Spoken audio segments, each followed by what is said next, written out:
Welcome back to Happy Hour Econ, where a comedian and an economist walk into a bar.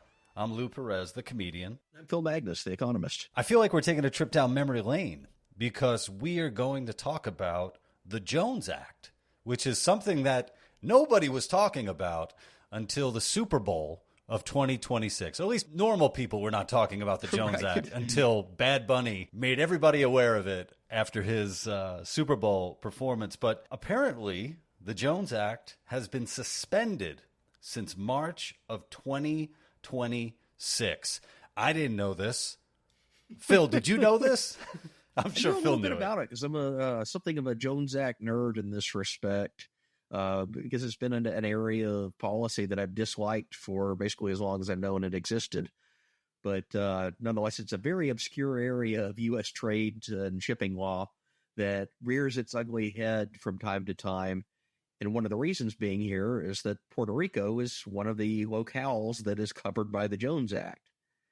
So what is the Jones Act? Well, it's a law from 1920 that basically means if you want to ship goods between two or more U.S. port cities, it has to be carried on a certain type of vessel that is also built in and flagged in the United States. Historically, is referred to as cabotage. When this medieval practice came out, as a country would say, you can only use our country's vessels to trade between our ports. And this is like moving up and down the coast of England. Well, now we've adapted that to the modern era, and it means that you also must adhere to cabotage to transfer goods from, so like the port of New Orleans to Puerto Rico or Los Angeles to Hawaii. So all of these island territories and states and regions of the United States, you think about it like geographically, they're a lot closer to several other countries that could be shipping points. And some of them are like halfway across the ocean. So if a ship was coming from Japan to Los Angeles, why not stop in Honolulu? But you can't do that because the Jones Act requires those ships for internal trade to be flagged and built in the United States. So instead, the good has to be carried all the way to California, unloaded, put on a U.S. flag ship, and taken to Honolulu. So what was happening before 1920 in shipping in the United States that people were like, we need this act? Well, and there's the big story. We've always had various forms of navigation requirements, even before the American Revolution. If you read some of the pamphlets, and it's hinted at in the Declaration of Independence, they are mad at the British Empire for imposing cabotage regulations on the United States. They were called the Navigation Acts at the time. It said you can only trade with Europe on an English-flagged ship. And the American colonies are like, well, but what if we want to send our goods to Spain or France? No, it has to go through London, an English-flagged ship. So they were upset about that, and that was one of the protests. But after we form as a new country, there are various cabotage restrictions that are enacted in the 18th and 19th century, not nearly as severe as the Jones Act, but it all comes to a head in World War I, as so many things do. So the United States, remember, we're a late entrant into the war. It's been raging for a couple of years in Europe, but we decided to join on the Allied side. And one of the things Woodrow Wilson did when we joined that war is he put out a call for U.S. manufacturers to build ships. Because if we're going to enter in this war, we have to carry stuff over across the Atlantic. We need our army vehicles and our troops and our munitions. And we need battleships to fight wars, all sorts of stuff like that. But they also needed a merchant marine, which was the supply route. And he basically engaged in this massive, up until that point, almost unprecedented government-subsidized build-out of the private merchant marine in the United States, but doing it as part of the public sector. And this is called the Emergency Fleet Corporation. And it's notoriously corrupt. It's mired in a whole bunch of scandals, and it seizes control of a large part of the private sector's energy in the construction of ships for the war. And the interesting thing is, like all central planning and ships building is any other type of central planning, they had bureaucratic delays. They ordered too many ships. And by the time the war is ended, they've signed the peace treaty. The troops are being withdrawn. There are still all these unfinished hulks of ships that the U.S. government has commissioned, as if they were going to be continuing this war for years and years, if not even decades. And the question before Congress was, well, what do we do with all these unfinished ships? Yeah. And, Wilson's party, the Democrats, they lose the election in 1920. So they're kind of being on the pushed on the way out. But there's also protectionists on the Republican side. And one of them is the Senator Wesley Jones. I think he was from Washington State. He said, you know what? I've got a plan of what to do with all these hulks of these unfinished ships. We're going to incentivize American shipbuilding because it's better than the other parts of the world. And in order to do that, we're going to require that all the internal trade be flagged on U.S. Vessels. And this also applied to passenger liners. And there's some really weird, fascinating parts of legislative history in the 1920s because some of the, this is before the airlines were a major thing. There weren't transatlantic and trans-Pacific flights. If you needed to get to Europe or you needed to get to Asia, you got on an ocean liner. Well, if you can extend these same regulations to the ocean liners, it has to be a U.S. flagged vessel. So you get some of these companies that were in the ocean liner business, steamships carrying passengers, and they get a really interesting idea. It says, well, we can flag our vessels in the United States, and we'll build it, and we'll meet the Jones Act requirements. But we want to ensure that this political patronage continues. So they started naming the ships after politicians. And you had the SS Calvin Coolidge and the SS Warren Harding and the SS whoever was president at the time becomes the U.S.'s version of the Titanic. This is all just a favor to continue currying support from politicians. So the Jones Act becomes this entrenched beast of a regulation that has a very narrow constituency, shipbuilders and steamliners and merchant companies that are anchored in the United States, but very diffuse costs that are spread on everyone because it means it's now more expensive to ship anything, especially to island and remote territories of the United States. And we've been cursed with it basically ever since. So it's obviously a form of protectionism, right? Yeah, for the ship industry. It makes me wonder, are the ships all built in the United States as well? Or are people building ships in like Norway and then bringing it over here and then basically having like an H-1B1 version of ships? It's all very complex and heavily regulated, but the gist of it is the core of the construction occurs in the United States. And the core of the construction has to be flagged under the United States, which is, there are all these international rules that are pretty onerous on this type of stuff. But it's kind of funny when you look at cruise ships, look at the city that their home port is on the back of the cruise ship, and you find some really interesting things there. It'll be something we might consider like a developing country or a very small nation. Some others are like flagged in Malta. You're asking, well, why are ships sailing around the Caribbean that are flagged in Malta? Malta is a very tiny little island in the Mediterranean Sea that has catered to the shipping industry and given relatively less onerous commercial regulations there. But what that means also is if you're a cruise ship that's flagged in Malta, you can leave Miami and have to go to another country, but you can't like do a cruise from Miami to Savannah to Charleston to New York to Boston. There's all sorts of different regulations that would kick in. So yeah, large implications that come about from this. And the gist is it means that most of the building tends to be done in the United States, and it has to be flagged in the United States through very complex commercial regulations that are all to advantage a very tiny number of firms.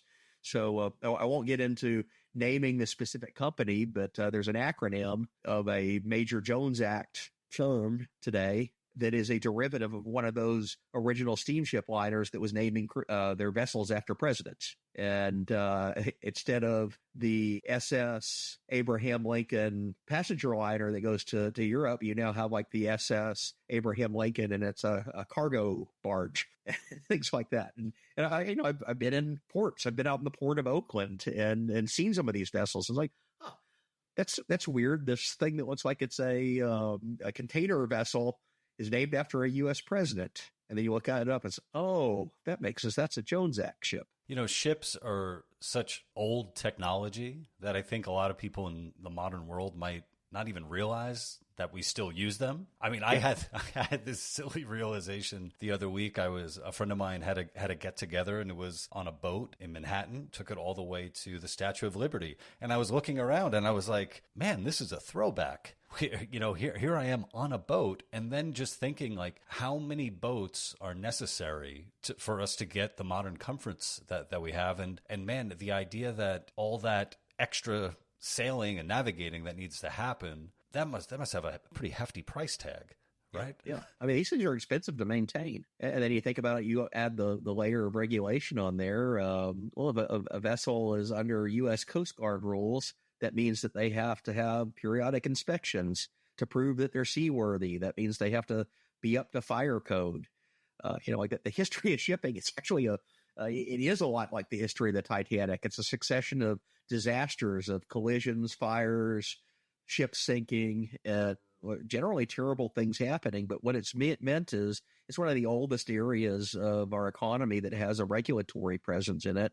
And some of those regulations, they align with we want enough lifeboats to be on board the ship. We want a fire suppressant system. But behind every one of them is a story of when they didn't have enough lifeboats, or when the fire suppression system went out and the whole thing burned to the waterline, or when there was a collision because they had the wrong navigation systems in place. So there's all sorts of stories behind that. But it's a huge regulatory edifice, and it's pretty deeply entrenched. In other words, people in the shipping industry have a stake in keeping this in place.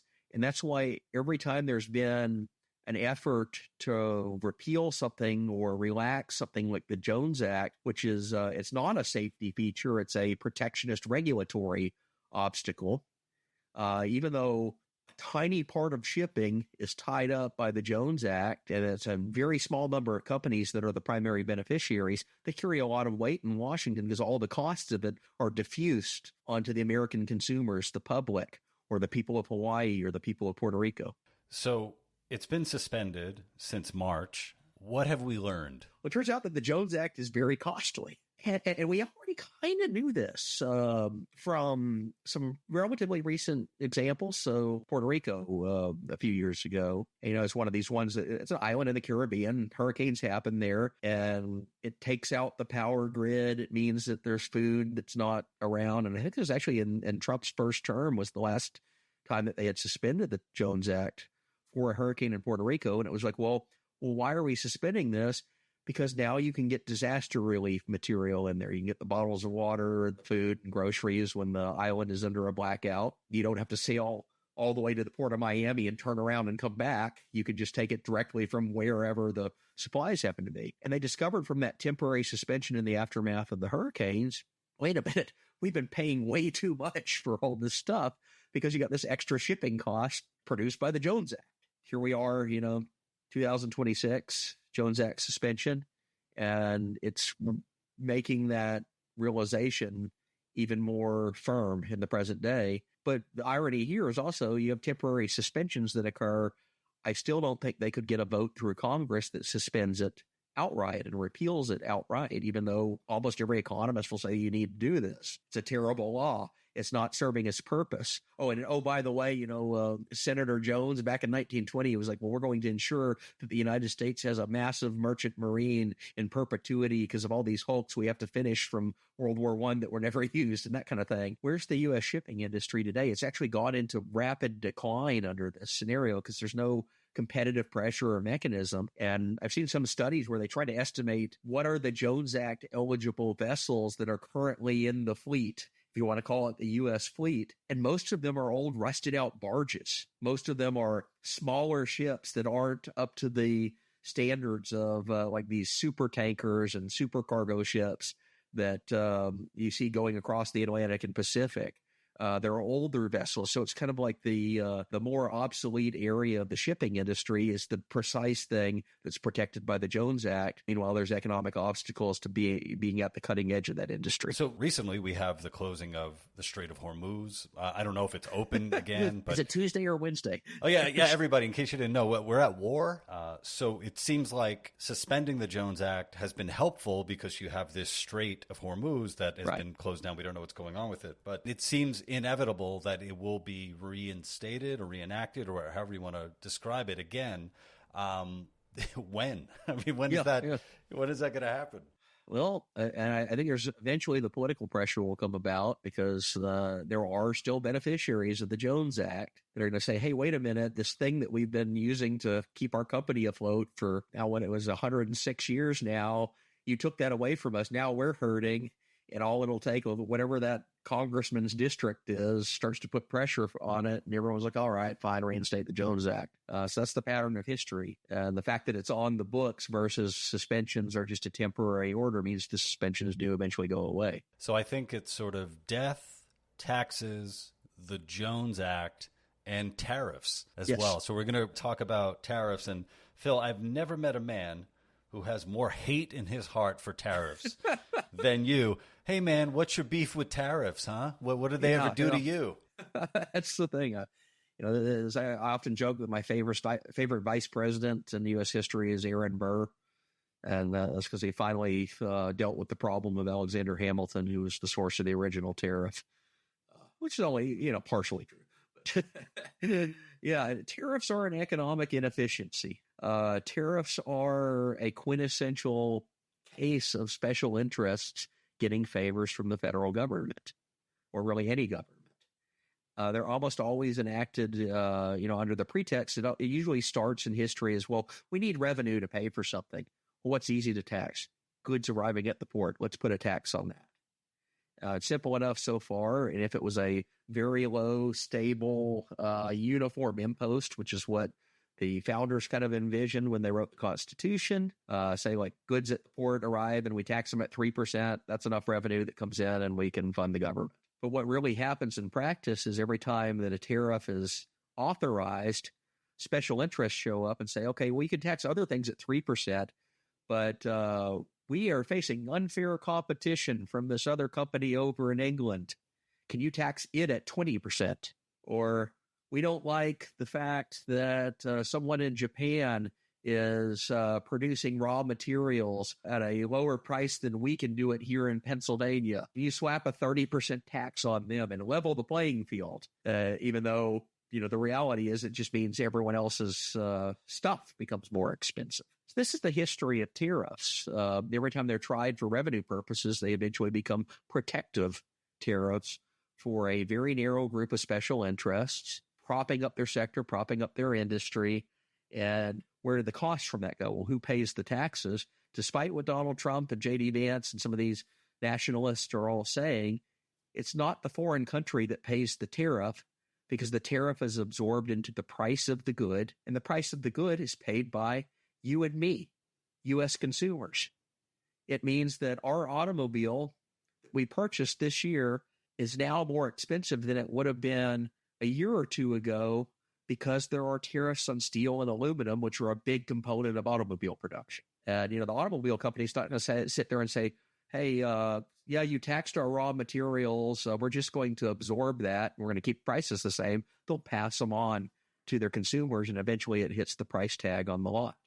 It's true of almost any good. You throw that in an international economy where, almost anything that we build today, it doesn't come from start to finish in the same factory. It has parts and components and raw materials and packaging and transport components, you name it, comes from all over the world. Even if it says made in the USA, it probably has some part or probably has metal in it that came from some other country. So tariffs affect everything, and they spread their costs onto everybody, all for the benefit of a tiny few. Well, it seems like tariffs have really been emblematic of this administration, so much so that we even had a Supreme Court case, Learning Resources, Inc. versus Trump. And I don't know what goes into the selection of court cases for the Supreme Court, but it seems like this must have been a pretty important issue if the Supreme Court said, yeah, we're going to take this one. Yes, I was pretty deeply involved in that case and some of the successor ones, is doing some research around it.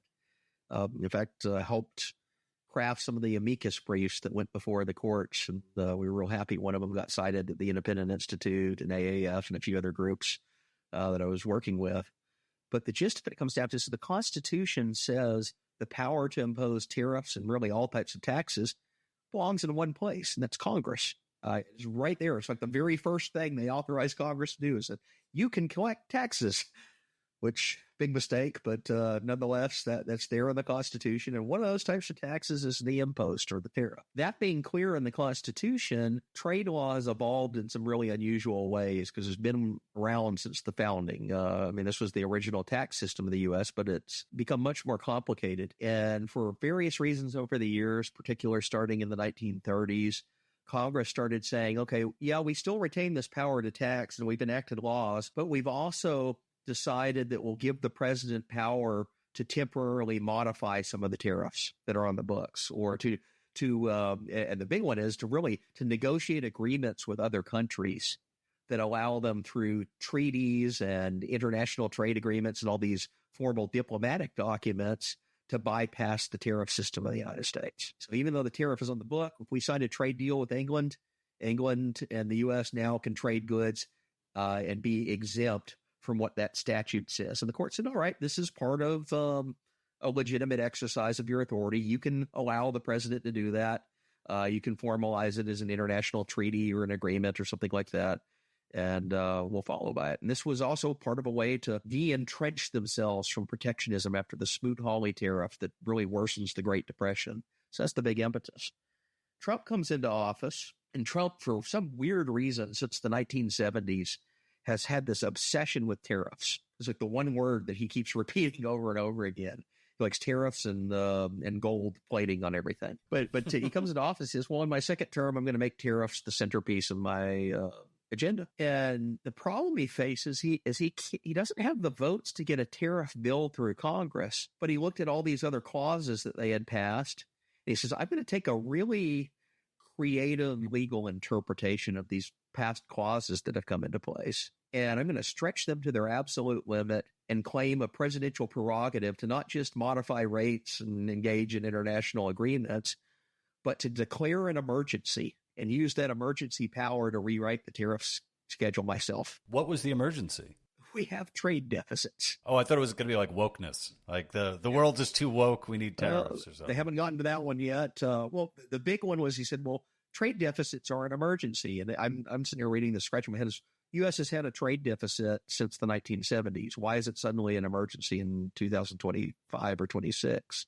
And no one really has an answer to that. And in fact, a trade deficit by economic definition cannot be an emergency, because it means you're importing more goods and services total than you are exporting. But trade is not a one-way street. It means you have to give something in return. That means that other countries are receiving payment or engaged in investments. There's a whole complex system of international accounts, and that system actually evens out because trades are mutual. They don't give us stuff for free, and we don't take it without paying for it, and vice versa. So trade deficit is just like an accounting relic. It can't be an emergency, but he claimed that was the big emergency. And he said, we're going to rewrite the tariff schedule. And then he started to invent all these other different emergencies. He said there's a fentanyl smuggling crisis at the Canadian border. And you look at the stats on that, the entire year before, they had found maybe like one backpack's worth of fentanyl across the Canadian border into the U.S. Are we arguing that the fentanyl is too costly? We want cheaper fentanyl coming crossing our borders? There was actually a study right after he declared the fentanyl emergency where I guess they get these black market drug prices, but somebody in Vancouver looked up what the street price of fentanyl was there versus Seattle. And it turned out it's more expensive in Vancouver than Seattle, which, if you know anything about trade, that means it's actually probably Seattle fentanyl that's being smuggled into Canada, not the other way around. Because if you're a drug smuggler, there's your profit opportunity in that black market. So all of the drug smugglers who are loyal listeners, now you guys know what's been going on in your trade. But he said, well, no, Canada's the source of fentanyl, and everyone's going to scratch in their head. Well, where did you come up with this? The reality is most fentanyl smuggling comes from Mexican cartels. It's coming from the other border. And yet we didn't declare a border there. He just wanted a pretext to put tariffs on Canada. Well, obviously, the arguments weren't strong enough to stand up to the Supreme Court. Right. So Trump lost. Learning Resources, Inc. won. Yep. And also, it looks like every other major corporation conglomerate won big time, too. So you have refunds that have gone out to companies. So just to go through some of them, and these are estimates. I haven't counted all of them with my own hands. Apple received $2.2 billion. Walmart, $10.2 billion, Target, $2.2 billion, Home Depot, another $2 billion, Costco, $2 billion. A lot of in the $2 billion range, which is really interesting how, I don't know how they came to that mathematically, but you're talking about billions of dollars in refunds going back to these companies. Who's paying that? Like, where's the money that's going back? That's the thing. So for the year that these emergency tariffs were in place before the Supreme Court ruled, Trump went full speed ahead collecting revenue. So the tax man continued taxing, even though they were on illegally dubious grounds. And they brought in, it depends on how you look at it and which of the tariffs you count. It's somewhere in the neighborhood of about $200 billion over the year. And most of that's invalidated in the Supreme Court decision. And it actually got them into a bit of a fiscal problem because they counted on that revenue in the one big, beautiful bill. Remember that from last summer? It had all this new spending in there. Well, Trump was like, well, we have $200 billion, give or take, every year coming in from all the new tariffs I've enacted. That means we have more money to spend. So they spent the money, and then the Supreme Court came back and said, nope, sorry, you got to refund it. And Trump's like, well, we already spent it. Of course, no, it was illegal. You have to refund it. So now they're having to go into the U.S. budget, go into the U.S. Treasury's holdings and refund money that they really in the long term cannot afford to. So it's just blown a big hole in the federal deficit. And eventually that'll transmit over into the national debt. So I'm looking at these companies. I've purchased a good amount, I think, from each one of them. There's a few shirts from Target. I brought some back, but there are still ones that I bought. They're in my closet. Am I going to get a refund? Are consumers going to get a refund, Phil? That's the problem, because the consumers probably carried the bulk of the effects of these taxes. It passes through onto us. Now, some companies, they did try to temporarily withhold the price pass through. In other words, like if you're a small import company and these tariffs happen, but they're likely to get struck down by the Supreme Court or something, you're like, okay, I can carry that for a couple of months, and my customer base will still be happy. Yeah, I'll probably eat the costs of the tariffs, but I'm just praying and hoping that the Supreme Court does the right thing, and then I'll get the refund. But if you're a large corporation, you're a big retailer, you cannot do that on that margin. If you're a grocery store, you're operating on a thin margin as it begins with. So what this means is a lot of these companies, it's really up to their discretion if they try to pass through the refund back to consumers. They don't have to. There's one exception here. I actually got a tariff refund. Whoa. Yeah. There's a funny thing, because Trump also extended these illegal tariffs to mail order purchases from abroad. So if you order something on eBay, or you think the little old lady who's doing antiquing on Etsy or something. I thought you were going to say mail order brides. Mail order brides. I don't know. There's tariffs on those. But yeah, the whole retail mail order industry. So I ordered coffee that I like from this company in Guatemala. Drinking a glass of it right now. And just a good flavor coffee. I always, periodically order one. And then this one arrived with the tariff, because it was right after Trump had put these in place. And what they had done is the small mail order companies, they basically ask UPS or FedEx or one of the major shipping firms to do the tariff collection for you. So when my coffee was delivered, I get this email from, I think it was UPS, that said, you have an international shipment arriving tomorrow. Before we can deliver it, you must log in and pay your customs fee. So I did, and I had to charge like an extra, I don't know, $10, $20 or something like that. And then the Supreme Court rules, and then I get another email way down the line, like 6 months later, from UPS saying your customs fee that you did from your coffee order is now being refunded because it's been invalidated. And what that means is the federal government gave that money back to UPS, and UPS turned around, and I guess they sent out emails to every single person that had been affected by this in the period the illegal tariffs were in effect, and they did get their refunds, and I got my refund. Wow. I do wonder if we might see sometime in the future a case